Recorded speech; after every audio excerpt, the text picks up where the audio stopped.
se retrouve encore ce soir. C'est un plaisir de vous servir. Madame, Messieurs, bonsoir. Dans l'actualité de ce soir, le colloque sur la modernisation de la justice au Bénin a été lancé ce matin à Cotonou. Nous en parlerons dans ce journal. À la suite du reprofilage des voies dégradées de Dékoumbé, quelques écoles ont bénéficié ce mardi des camions de sable offerts par la présidente de l'UDBN, Claudine Afiavi Prudencio. Le régime militaire du Niger a décidé de suspendre les exportations de gaz naturel liquéfié jusqu'à nouvel ordre afin de privilégier l'approvisionnement national. C'est tout pour le sommaire. Vous gardez votre position. Merci de nous préférer. Bienvenue dans ce journal. Le ministère de la Justice et de la Législation organise depuis ce matin au Palais des Congrès de Cotonou un colloque sur la modernisation de la justice au Bénin. Cet événement d'envergure nationale se veut un moment crucial pour examiner les enjeux et les opportunités liées à la modernisation de la justice. Clémence Tonoucoin pour le compte rendu. Ouvert à tous, le colloque sur la modernisation de la justice va réunir pendant 2 jours l'ensemble des acteurs judiciaires, magistrats et représentants des divers ordres et chambres, partenaires de justice, universitaires et justiciables pour échanger autour des enjeux cruciaux de modernisation du système judiciaire béninois. Ce colloque est également l'occasion de lancer la rentrée judiciaire de l'année 2023-2024, une année judiciaire que le garde des Sceaux a voulu particulière. Il a voulu ce rassemblement pour permettre aux acteurs de la justice et aux bénéficiaires de la justice de se retrouver, de se voir, de se parler, de discuter, d'échanger, de dialoguer. Dialoguer autour de 13 thématiques. 13 thématiques très variées sur la justice pénale, la justice des mineurs, la justice sociale, la justice administrative, la justice commerciale. Diverses thématiques qui occupent notre activité au quotidien. Il a voulu que les acteurs judiciaires et le public ensemble discutent, échangent sur cette thématique et adoptent des résolutions, proposent des actions qui pourront être déclinées dans une stratégie qu'il mettra en œuvre pour le bien de la justice dans notre pays. Le colloque vise à promouvoir une justice moderne adaptée au Bénin. Il est question d'améliorer l'accès au droit à la justice, de renforcer la transparence et la qualité du service public de la justice. C'est là tout l'intérêt de ces assises. Le développement économique et social durable auquel nous aspirons tous, légitimement repose en effet sur un environnement juridique sain, gage d'une justice forte dont les décisions sont rendues dans des délais raisonnables. La modernisation de la justice est donc une nécessité absolue. Nous devons repenser nos procédures, nos outils et nos pratiques pour être en mesure de répondre aux défis de notre époque. Nous devons constamment réfléchir à nous améliorer, à servir toujours mieux nos concitoyens et à apporter à ce pays une justice de qualité. Ce colloque s'inscrit dans cette recherche constante. La création de nouvelles juridictions telles que les tribunaux de commerce, la Cour de répression des infractions économiques et du terrorisme, et très récemment la Cour spéciale des affaires foncières, participe de cette volonté d'asseoir une répression effective des infractions, le respect de la loi. Lorsque les lois sont claires et appliquées, alors la société prospère et se développe harmonieusement. Dans la conclusion de la conférence inaugurale des travaux, le professeur Joseph Fifame-Djokbenou évoque 2 exigences pour la modernisation de la justice béninoise. La première exigence, c'est la définition d'une politique de modernisation. Avec un regard sur l'avenir, que voulons-nous demain, avec quels moyens? La seconde exigence, la définition d'un programme de modernisation. Il est prévu au cours de ces assises 2 plénières et des ateliers sur 13 thématiques.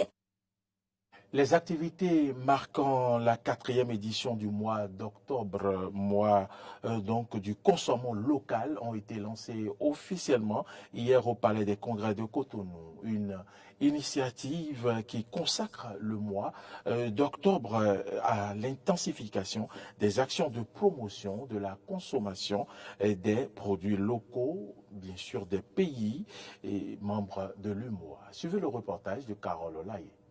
Découvrir et promouvoir les richesses locales des pays membres de l'UEMOA à travers leurs différentes productions agricoles, artisanales et industrielles, c'est l'objectif ultime du mois d'octobre, mois du consommé local. Une initiative qui a été prise en 2019 par les ministres chargés du commerce de l'UEMOA. Plus de 1200 exposants enregistrés à raison d'une moyenne annuelle de 50 par État membre.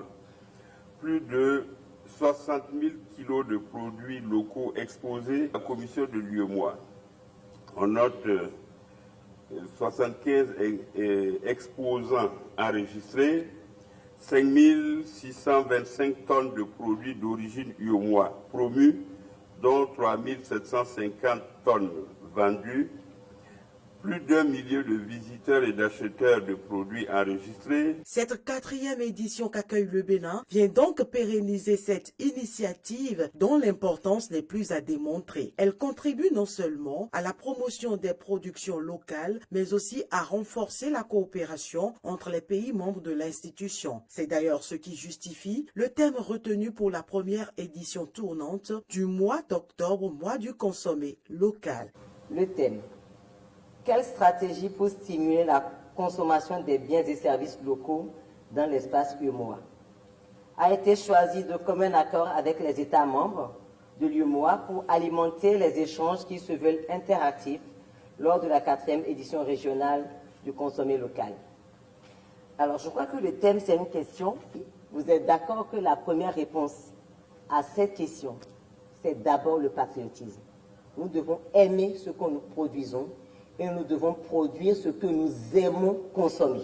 Ce thème, de façon spécifique, vise à présenter les quelques initiatives communautaires et nationales visant à stimuler la consommation des produits locaux, apprécier les effets des mesures et initiatives communautaires et nationales existantes, mettre en évidence les contraintes liées aux stratégies identifiées, proposer de nouvelles idées visant à stimuler la production et la consommation des produits originaires de l'UEMOA. L'exposition vente des produits et des services originaires de l'UEMOA, des visites d'entreprises, des conférences publiques à plusieurs panels meubleront cette rencontre d'échange et de promotion des produits locaux qui va connaître son épilogue le 8 octobre. À la suite du reprofilage des voies dégradées de Dekungbe, comme je l'annonçais en titre, quelques écoles ont bénéficié ce mardi des camions de sable offerts par la présidente de l'UIDBN, l'honorable Claudine Afiavi-Prudencio. Par ce geste, les apprenants pourront librement se rendre dans leur établissement et suivre donc les cours. C'est un reportage de Arthur Wendo. La présidente de l'UIDBN, Claudine Afiavi-Prudencio, n'a visiblement pas fini de voler au secours de la population de Dekungbe. Cette fois-ci, les camions de sable offerts par la généreuse donatrice sont allés vers l'école primaire publique de Ganganzoumé et l'école maternelle primaire publique de Dekungbe. La présidente Claudine Afiavi-Prudencio vient ainsi de résoudre une équation difficile pour les riverains, écoliers, directeurs et autorités locales. Moi, je suis en train de voir ça ici. Ça m'a beaucoup aidé pour aller au cours. Avant, c'était beaucoup d'eau. Et je ne peux même pas aller au cours pour passer ici. Avant, là, on passait dans l'eau. Et maintenant, là, il y a des sables partout. C'est bien, bien. C'est une grande surprise pour nous. Avant le début de la rentrée, c'était vraiment de grandes difficultés que nous traversons. Nous avons fait des courses par-ci, par-là. Nous n'avons pas eu gain de cours. Nous avons dû faire avec les moyens de bord, mais cet après-midi, nous sommes ravis de voir que notre devanture a été remblayée par quelques voyages de sable. La joie est immense et s'exprime pas des remerciements. Je dis merci beaucoup à maman Kodika qui nous a aidés. Je dis merci à notre maman Prudencio d'avoir nous aidé à trouver des sables dans le vent. D'abord, je tiens personnellement à la remercier et au nom de l'administration que je représente, du bureau APE et de Boudsou, à d'abord lui souhaiter une longue vie. Parce qu'il n'est pas donné à n'importe qui. Vraiment, c'est une maman qu'on ne va pas lâcher. Non, on serait toujours derrière elle jusqu'à aller là où elle nous l'amène maintenant. Oui, c'est vrai. Non, elle essaie beaucoup pour nous. Après Décombé, le cap serait d'ici à là mis sur Calavi pour aussi apporter la joie de l'autre côté. Effectivement, vous suivrez l'élément sur Calavi dans nos prochaines éditions. Parlons maintenant d'un dossier. Les populations du Sikekodi à Cotonou sont confrontées à des actes d'incivisme. Plusieurs concessions se sont vues voler leur compteur d'eau, les privant ainsi d'eau courante. L'école primaire publique Saint-Jean III a également subi ce vol. Retour sur cet élément de Clémence Tonouko. L'école primaire publique Saint-Jean III au quartier Sikekodi à Cotonou ne dispose pas d'eau courante depuis la rentrée scolaire. Le compteur d'eau de l'école a été volé peu avant les grandes vacances de l'année scolaire écoulée. Il y a un bon moment, on a été victime d'un cambriolage dans l'école, et précisément au niveau de notre compteur à eau, qu'on l'a perdu un matin. On n'est pas venu le retrouver, et donc on s'est dit, qu'est-ce qui s'est passé? C'est là qu'on a compris que tout le matériel, tout le support était parti. Donc il y avait de l'eau dans la maison et tout. On a dû interpeller la SONEB, le service de dépannage de la SONEB qui est venu arrêter. Et on a fait notre déposition au commissariat, le plus proche d'ici également. Et ce n'est pas la première fois, parce qu'avant que le compteur ne soit enlevé, 2-3 semaines à l'avance, ils étaient venus d'abord enlever tout ce qui est robinet dans les toilettes des enfants et du personnel aussi. Donc c'est après 2 semaines de ça, là maintenant, que nous avons constaté notre compteur qui est parti, qui est volé. Ce cas de vol n'est pas le premier enregistré dans cette école, mais la directrice écarte toute hypothèse de sabotage et parle plutôt de l'incivisme. Dans la période où mon compteur était volé, le voisin d'à côté, il a été victime également. Lui, à son niveau, même c'est 3 compteurs dans la maison et tout était parti la même nuit. Et donc, c'est un truc qui est vraiment récurrent et très fréquent dans la zone d'ailleurs, parce que ce n'est pas la première fois, même à temps perdu, sans que nous constations le compteur parti, il y avait déjà dans les classes où ils venaient pour défoncer les armoires, voler les manuels et tout. On a toujours fait les rapports là, tout le temps. Je suis rentrée dans les démarches qu'il faut avec la SONEB. Et le vendredi, la SONEB était venue déjà faire le constat du branchement et tout. Et j'attends le devis cette semaine pour pouvoir m'approvisionner. Consciente de ce que la seule solution à ce problème serait de doter l'école de gardiens, Nardine Taounon, épouse Aweya, appelle au secours les autorités en charge de l'éducation. Je demande aux autorités qui nous suivent en ce moment de bien vouloir doter nos écoles de gardiens. On en a vraiment besoin. Je sais, j'ai foi que le projet existe déjà. Vers la fin de l'année scolaire écoulée, on nous a demandé de faire le point des écoles qui ne disposent pas de gardiens. Donc, on a compris que quelque chose se fera à la rentrée. Et donc, on est toujours là, on attend. En attendant que tout le rentre dans l'ordre, les élèves font la corvée d'eau.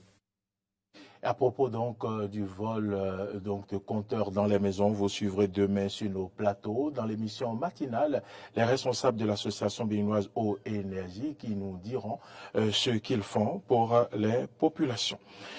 Hors de nos frontières à présent, le régime militaire du Niger a décidé de suspendre les exportations de gaz naturel liquéfié jusqu'à nouvel ordre afin de privilégier l'approvisionnement national. Cette décision, publiée dans un communiqué, intervient alors que les consommateurs de gaz au Niger font face à de grandes difficultés d'approvisionnement depuis plusieurs mois. Le pays approvisionnera en premier lieu son marché intérieur tout touchés par la pénurie. En cas d'accident, une autorisation spéciale pourra être demandée, toujours selon le communiqué. Restons au Niger. Au moins 60 soldats ont été tués lors d'une attaque qui s'est déroulée près de la frontière avec le Mali. Un lourd bilan rapporté par les médias. Les soldats ont été tués dans une embuscade tendue par des djihadistes, selon le général Salifou Moudi, ministre de la Défense du régime militaire issu du récent coup d'État. Les terroristes ont utilisé des engins explosifs improvisés et des véhicules kamikazes. Plus tôt, 29 décès avaient été annoncés. Toutefois, selon les médias, citant des sources civiles et militaires, au moins 60 corps ont été enterrés. Les attaques djihadistes se sont multipliées depuis la chute du président nigérien Mohamed Bazoum et la prise du pouvoir par les militaires. Madame, Messieurs, c'est par cette information que nous mettons un terme à ce journal, à cette édition qui a été réalisée par Boris et donc au son Alain Allou. Merci à toutes et à tous de nous avoir suivis. L'information, vous le savez, continue sur nos différentes plateformes YouTube, Facebook, Twitter et sur notre site internet www.bene-eden.tv. Mais vous pouvez également nous suivre en téléchargeant notre application, c'est Eden TV Diaspora FM sur Play Store ou App Store. Je rappelle que vous pouvez nous suivre via TNT. Nous sommes au numéro 10. Demain, quand il sonnera à 8h, vous nous retrouverez sur Matin d'Eden. Ne ratez surtout pas ce grand rendez-vous de l'association béninoise Eau et Énergie du Bénin qui nous parlera donc de ce qu'elle fait pour la défense des consommateurs en matière d'eau et d'énergie. Bonsoir.